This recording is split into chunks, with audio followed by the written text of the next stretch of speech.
Oh, man, dog. I need another one of these victories, dog. Just right here. Please, man, because I see it in the chat too. John with the 199 super chat says LCA is going to be rocking. Y'all don't even know. Bring back the intros. I can't wait. Like, Mason's going to be going crazy. LCA is going to be going crazy. We even got the local celebs that come out to already all the regular season games. Think about how crazy it's going to be at this one, man. Detroit, all over the place is going to be electric. If you're not at the game, get yourself to. You see it on the back wall. Buddy's Pizza in downtown Detroit. That's where Woodward Sports will be. Well, some of us will be. And then we also going to have some boots on the ground. Chris Platty and myself will be at LCA getting content, trivia, getting reactions from the fans. We'll be in the press conference, and we're going to bring you guys as good a coverage. Let me just, you know what? I usually get the best Pistons coverage in the state, and the best Lions coverage because the draft is this week, man. April in the D is electric, and just a quick plug on those Tigers, man. Just again, tip the cap to those guys. Wow, but the Detroit Pistons did something last night. When you looked at this 194 win, 30-point, 10-rebound double-double from your point guard, it looked a lot like the going to work Pistons. And where does it start? What did JB Bickerstaff say? He didn't shy away from it. We've heard other people echo these sentiments, but not many people have actually replicated its results. And most importantly, if you can show spurts in a regular season, cool. But who are you when the bright lights are on and when the pressure is up? And that's where this is awesome to see them respond in the playoffs this way, especially defensively. To hold a team to under 100 points, it was cool to see them do that in regular season as one of your better teams at holding teams under 100. But now you've brought that into the playoffs, and you made life hell for effectively 2 top 10 MVP candidates. Well, a lot of people believe, no, Cade's just one person. Maybe on offense, and he got a little bit of help, but on defense is where they underestimated. We talked about how in the beginning of the season, I remember I was even talking to you, KG, about the fact that this team looks so much more connected on defense. The help defense is better. The instinct is better. And I do believe that there is a bit of when you're confident and know where to be and know what to do, I think that then you can just play more instinctual and play more confident and play more free. They all stated that they just didn't quite understand. And we saw bad defense, bad help side defense by people like Jaden Ivey, Jalen Duren, and such. Now you don't see that as much. We've seen Isaiah Stewart this year take a leap defensively. We saw Jalen Duren this year take a leap defensively. We saw Cade Cunningham take a leap defensively. This entire team, and you get guys like Tim Hardaway, who led the team in charges taken, one of the best in the NBA.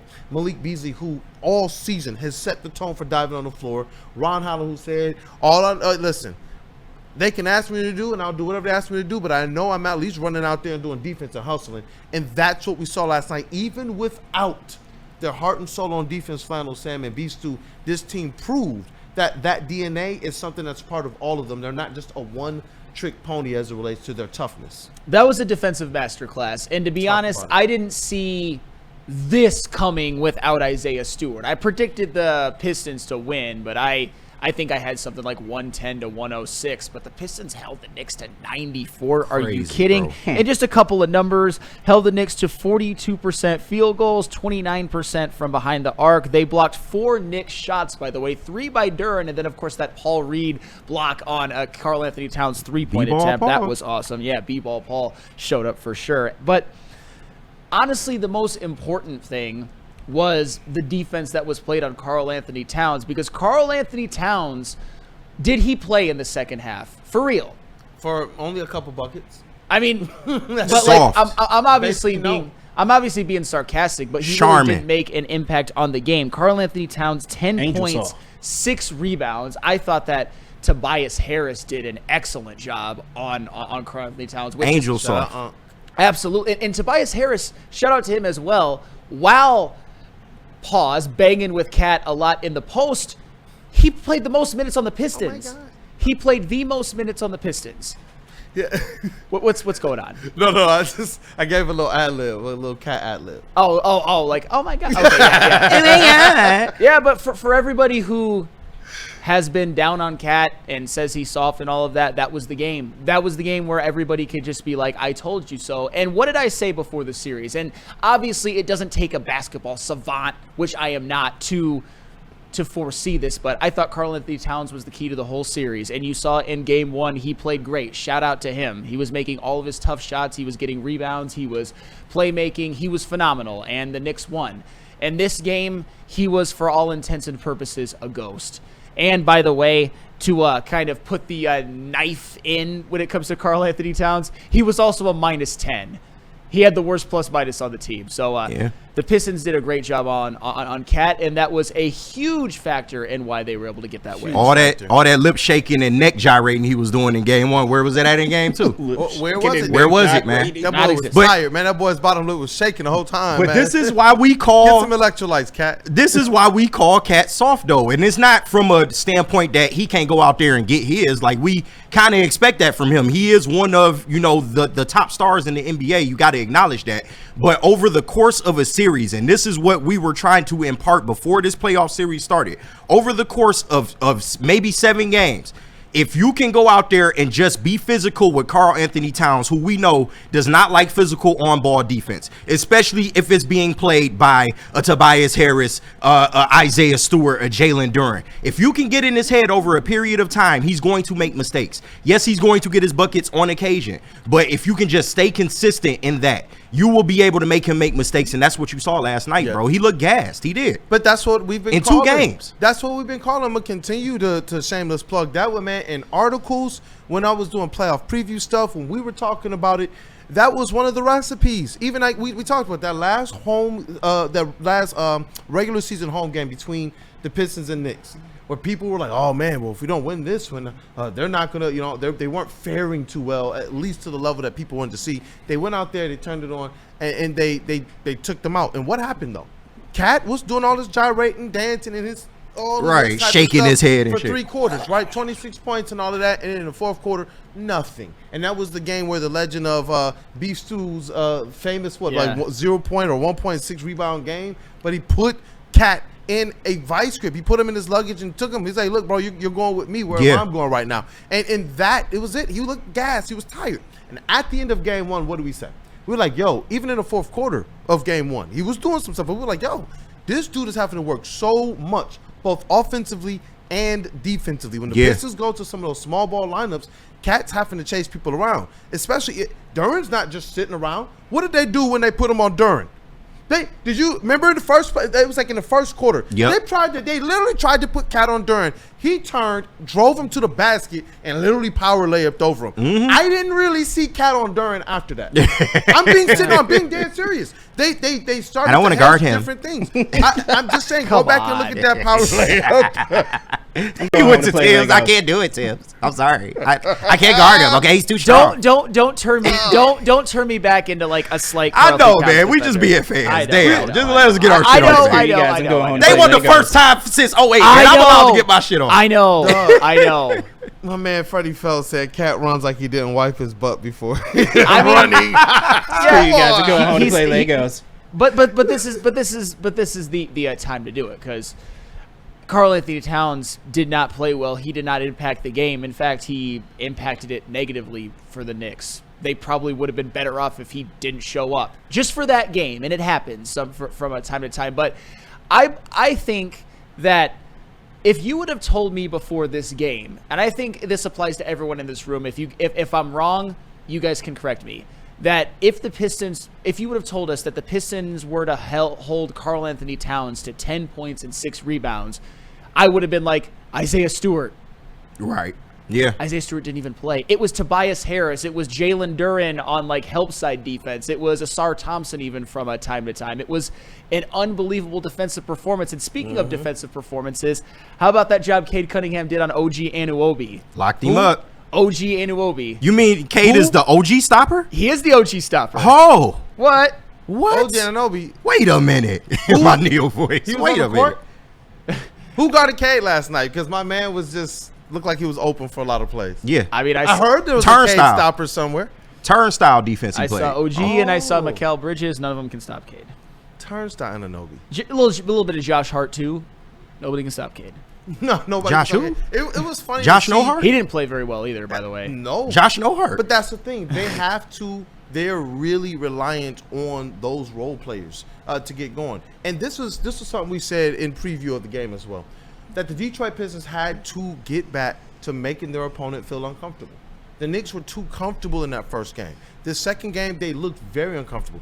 Cat, and we even talked about OG Anunoby. Thank you for bringing him up. There was that one play late in the fourth quarter where he fouled Cade on a play, and they cut to the break, and they were going to their timeouts, to their huddles, and they put the camera on OG. That boy looked like he was sweating buckets. Yeah. It was like, yo, pour water on this man and let him get a break because Cade Cunningham is running him into the ground. Period. It's just game 2. And their whole team walk around the court like they're tired. All of that energy that they exerted to win game 1, all of that, we talked about it. So I said, look, quick turnaround. Game 2, go out there and gas them. Yeah. Go out there and put your shout out to Red, put your foot in their butt, man. It's just, they went out there and they took it, in my opinion, we said this, that it would be a close game. I thought it would be a little bit higher scoring, a close game, but one in which you knew, like when you see two players tussling with a ball and they don't want to let it go, but you're going to see the Pistons just take it away and you're going to realize, oh, that team is just stronger. Even if there was a little bit of a tussle, that one is just better. And that's what my takeaway was from last night. The Pistons just had to see it happen. And to have that happen on the road against the Knicks, a team that you've already got some confidence in, and a team that you heard all of their scouting report stuff and rumors and reports. If I'm Cade Cunningham walking into this, of course I'm wearing a full length salmon-colored trench coat into your arena. Yeah. Of course I'm taking it. I didn't steal it. I walked in through the front door. Got it at the bodega. I already got the key, bro. I got the key already. That is what it was to me. These guys were worried from the beginning of the season, rather than saying, we're the 3 seed, we're going to impose our will. No, the headlines were, how do we stop the unstoppable Cade? The headlines were, we're not going to let Cade beat us. That's the game you're playing? That's the game you're playing. He's been beating you all year. He's been beating you all year, so you better do something different because he beat you last night. He beat you. As much as we talked about Cade need that extra star, I'm sorry, man. From an offensive standpoint, that man went out there without that extra star and pocketed 2 of them on the other side. And you know what? The Knicks, especially after choking last year away, after investing everything they did in this, Mikal Bridges doesn't come cheap. Karl Anthony Towns doesn't come cheap. They gutted the previous culture of their team for this run. And they got popped in the mouth. And I see them on their heels, not able to recover in this series at all, especially if the Pistons continue to run, continue to hustle, continue to play defense. This wasn't like, oh, they peaked. The Pistons have been a top 3 defensive rated team since January 1. And how dare you let Cat and Brunson go off on you like that and all these other players? I think they took that personal, and they responded in game 2, even without Listen, man, that's crazy. They showed it in game 1 too, bro. The only difference in game 1 was a fluke campaign performance and the fact that you just turned over the ball like crazily in the fourth quarter. That was the biggest difference. But you saw the physical aspect of the Pistons in that first game as well. This is nothing new. They know what they have to prepare for. And as far as stopping Cade, your only chance to beat the Pistons is to blitz Cade. There's no other way to go about it. There's no other thing that Tibbs can figure out. You have to blitz Cade in order to beat him. And guess what? JB Bickerstaff had him ready this time. JB Bickerstaff made sure that Cade was in the right positions. We weren't going to have the same silly turnovers that we had the night before. And you just got to give it up to Cade, bro. He came through and performed, bro. We knew he would. We knew he would. Talk about some of these other young players. I do got to shout out Jalen Duren. And I know we've talked about him in spots, but that 12 points, 13 rebounds, 3 of 4. What I thought last night was that Jalen Duren played within himself. Yes. You especially when you're talking about 4 stocks. I want to see him average 4 stocks a game in this series, no matter how he has to get it, because it means he's been active, he's been instinctual, and he's also helping to erase opportunities for the other team. That's what those stocks mean. So in addition to his points, there's also an opportunity where he took away 3. We know he took away 3, and if it was a block that stayed with the Pistons, that's 4 opportunities away from the Knicks. And Jalen Duren had to be tough. Jalen Duren had to set a tone in the paint physically, because no matter what we want to say about how all the other guys chipped in, Jalen Duren is one of the guys who played a lot of minutes, 37 minutes, down there banging in the paint all game long. Number 2 minutes? Well, on this night, Tobias led in minutes. Cade was number 2. Tobias was the number 2 last night, for sure. But it goes to show that this team, they all took it personally. They all took the responsibility to say, we have to be better from a physical standpoint. And I do. When you look at just the rebounding numbers in this game overall, the Pistons took it personally. It was the big dogs: Tobias Harris, Jalen Duren, and Cade Cunningham. Tobias, 13 rebounds. Duren, 13 rebounds. Cade, 12 rebounds. Nobody else on the team had more than 5, and that was Asar, who was in foul trouble. When you look over at the Knicks, you want to talk about physicality, who's battling for the boards?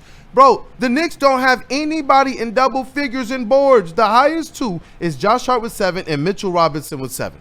Well, that's one of the things that was so impressive, because we talked about in game 1 how the Pistons, at least when you look at how they lost the game and when you look at some of the box score numbers, they didn't really play Piston basketball. But in this game, they out-rebounded the Knicks 48-34. As you said, you had Tobias, Duren, and Cade all in double figures. I mean, Jalen Duren specifically as well. You needed him to have a double-double, and he brought it. And I thought he played really well defensively. And when it comes to the New York Knicks, you definitely needed Duren to out-rebound Karl-Anthony Towns, and Karl-Anthony Towns only got 6 when his season average is 12. That was pretty awesome. But also, how about Cade out-rebounding Josh Hart? That's huge, because Josh Hart averages almost 10 a game, and Cade averages about 6. But Josh Hart, again, somebody who's a really impactful player, a really nice player, somebody that I would love to have on the Pistons, but in game 1, you saw him really impact it positively, and in game 2, he just... honestly, when it comes to the Knicks, I thought they tried to rely on Brunson too much. Not to segue into this, but he was pretty much doing all of the offense for them later on. And when it comes to defensively and all the hustle stats, the Pistons dominated the Knicks. Go ahead. No, but they're going to have Brunson be the guy. Because once again, Karl-Anthony Towns, great player. We all know that. But can he be that guy to carry you over the stretch of a playoff series? We have seen that he cannot. You hear yourself? No, it's real. It's real. But listen, they need Jalen Brunson more than they need Karl-Anthony Towns right now. Because if he's not stepping up, the Knicks are really, really in trouble. Preaching is just like, look, for as much as the Pistons don't have the experience, so we don't have anything to go on for a lot of their players, the experience that the Knicks have is that Jalen Brunson largely hasn't been the one to get them over the hump. The experience that you have with Cat, and they're experiencing that right now. These guys, they needed to step up and be the difference makers in that game. When it's 100-94, 2 stars have the opportunity to swing that game, period. And they just didn't.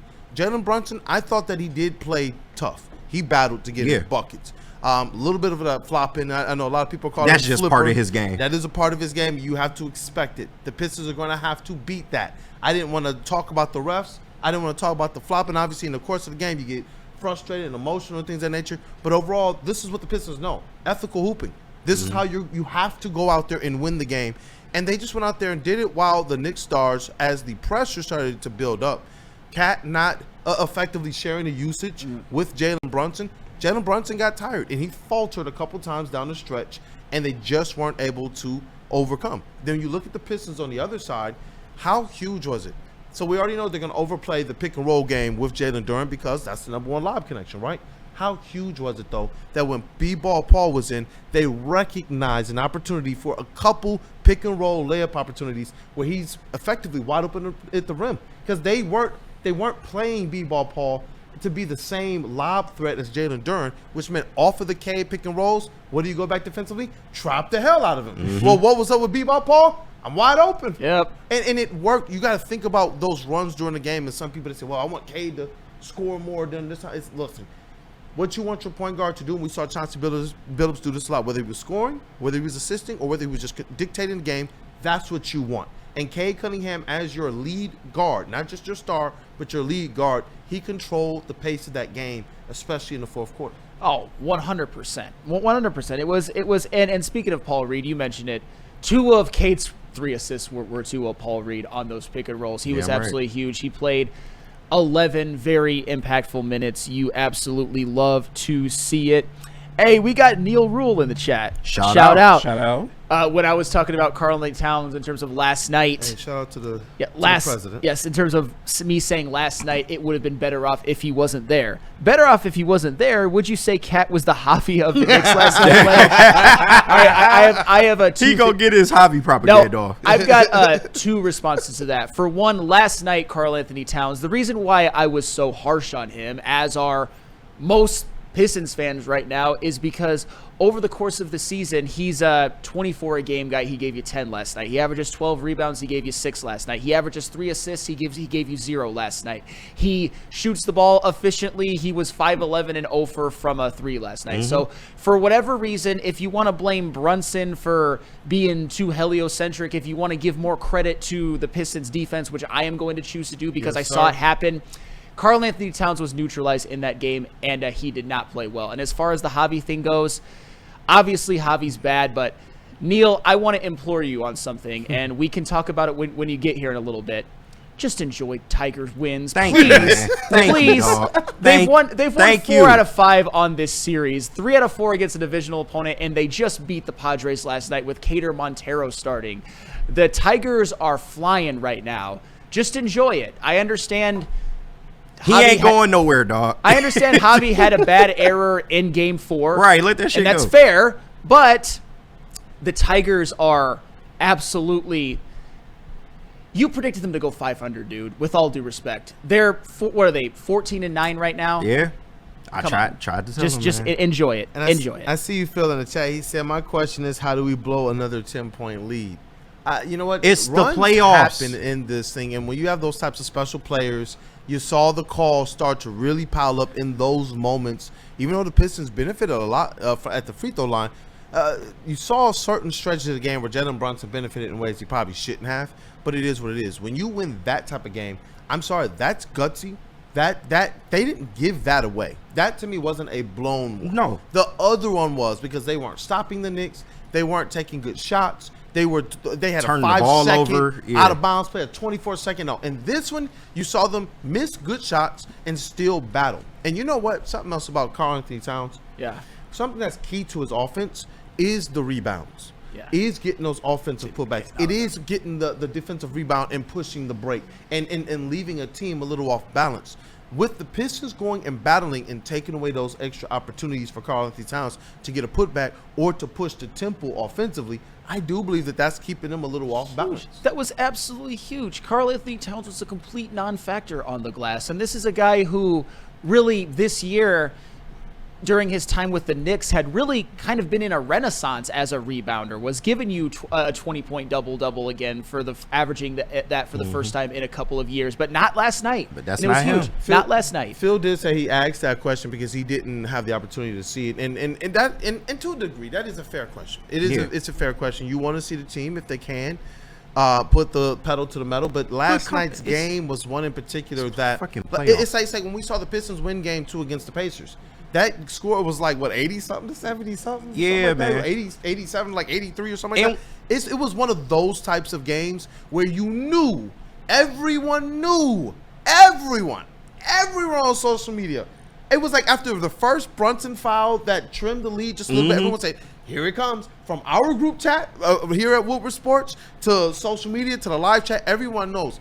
These things happen, these ebbs and flows, especially based on how you rest certain players. In the Knicks, they take advantage of those things, and they did. They played that stretch well. That's where you're very proud of how the Pistons responded in this game, knowing these are the punches you're going to take in the playoffs, especially, and they responded much better in this game, both defensively and offensively, than they did the first one. Listen, the Knicks are an experienced playoff team. They were bound to come back. You know, I wasn't really doubting that, but when you watched that game last night, they had full and utter control of this game. I don't think anybody at any point really felt like the Pistons would lose this game.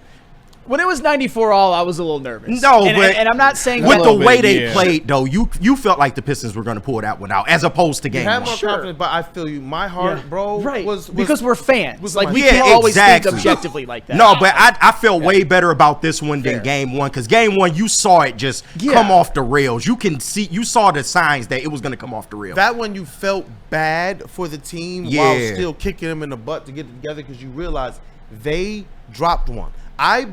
I went into the series believing they had a good opportunity to win both of these games. They really did, though. But they dropped one, and I want them to be mad at themselves. Like we've seen, JB has teed this up all season. I wanted them to be pissed at themselves. They're 1-1 on the road. I can't. But it's what he's. Bro, I get it. I get it. After a win over Charlotte, where you can expect your team to really kind of have an off night. Yeah. It was mad, pounding the table. I know. We didn't play to the standard. I know. And I think that does drive the team. For us, it's like, dude, I'm getting it. They're 1-1, but I believe they're 1-1 with a chance to really win the series. Yes. Because of that spirit Exactly. of being That's Keep fair. it up. That's fair. And keep it up, Blue Chew. What up? one thing though, yes, Draymond, Plug it, Blue Chew now. Really? one Kool-Aid thing- here yeah. for Blue Chew. Before we One of them things. Pistons about to get 4 wins. Don't let me find out you actually got Blue Chew. No. Don't let me find out, dog. Holy shit. My bad, Sam. Go ahead, man. He over here talking crazy. It's all right because I have to say one thing that is probably going to get me the audience to go against me almost 100%. But Kool-Aid, you alluded to it a little bit. Obviously, Jalen Brunson is not an aesthetically pleasing player to watch as somebody like Cade Cunningham. Obviously, he foul baits more than you would like. That one Asar foul on him was egregious. We all know that. But we need to lay off just a little bit. People are acting like he should be sent to Guantanamo or be publicly stoned or hanged because of foul baiting in a basketball game. I know that it's just emotion on social media and whatnot, but I actually... They have to beat this. Like, I understand Right, what you're saying. yeah, This is going to yeah. be who he is. We know this. They're not just going to change that. No. And as Cade develops as a star, I'm going to be fair with you. Don't change it because I like the way they were calling the game for Cade. He could have gotten a few more, but they will adjust I to liked him. it. They will adjust to him eventually. And we know we got that guy, and it's almost like as you're going through a game like Street Fighter, they each got their special power, and you know to beat Dawson, that dude has a long reach. It is what it is. And that's where with Jalen Brunson, you know there's going to be this aspect of foul bait. If we play SGA, you think the refs are not going to give him that type of whistle? When you play Jalen Brunson, you have to expect it. Our job and JB Bickerstaff's job is how do you strategize to put your team in a position to win despite that? Because if this team is going to win a playoff series and have hope for more, not just this year but beyond, what's the recipe? They've always have had to overcome in the years that they've won. They've always had to take a step up. The year that they won, people thought that the Nets were the better team. Yeah. People thought that the Pacers were a better team.